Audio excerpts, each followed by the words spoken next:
Vous faites le constat que l'intelligence artificielle s'est imposée à nous, a modifié nos organisations et nos métiers. En quoi cela a-t-il modifié notre manière de manager? Alors, ce qu'il faut bien comprendre, en fait, c'est que l'intelligence artificielle, ce n'est pas pour demain, c'est déjà là, aujourd'hui. Et qu'en fait, eh bien, il y a des solutions qui sont créées par des startups, par des grandes entreprises, qui permettent aujourd'hui de manager différemment, parce qu'il y a des solutions qui permettent de faire des tâches managériales à la place du manager. Je pense à classer des mails, prendre des rendez-vous.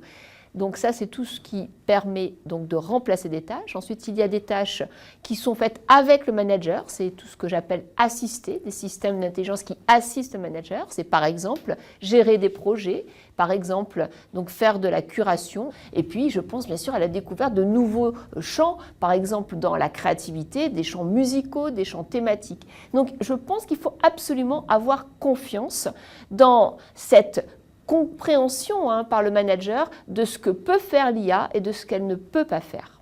Quelles sont les grandes valeurs essentielles pour un management à l'ère numérique? Alors, c'est important qu'il y ait des hommes et des femmes qui font des systèmes d'intelligence artificielle et que ce ne soit pas simplement des codeurs hommes. C'est important que tous les systèmes puissent être transparents pour savoir comment ils ont été construits.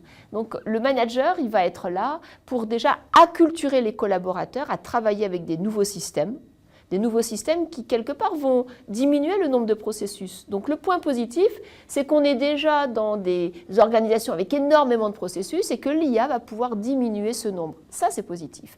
Donc le collaborateur va apprendre avec le manager à gérer ces systèmes. Deuxièmement, le collaborateur, il va devoir interagir avec des systèmes d'intelligence artificielle pour expliquer comment ça fonctionne, comment on pose une question, comment on donne les bonnes données et comment on peut débrancher la machine. C'est important également d'avoir des valeurs de confiance, c'est-à-dire donc de laisser aux personnes qui vont être impactées dans leur métier par l'intelligence artificielle, repenser leur métier pour faire d'autres tâches à forte valeur ajoutée.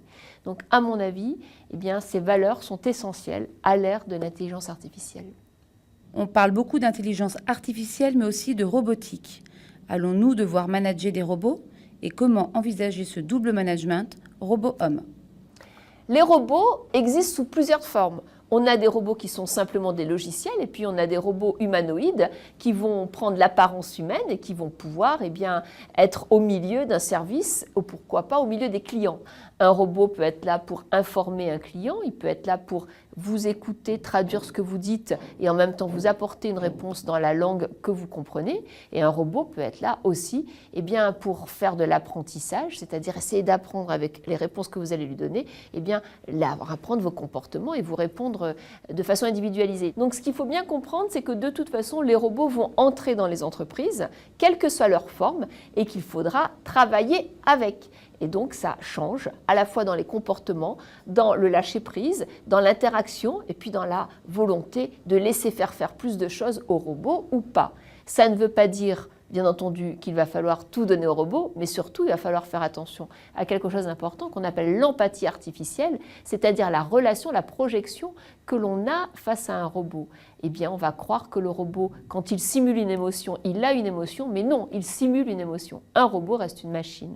Donc il va falloir apprendre à repérer ce qui est humain et de ce qui est machine pour ne pas se faire piéger.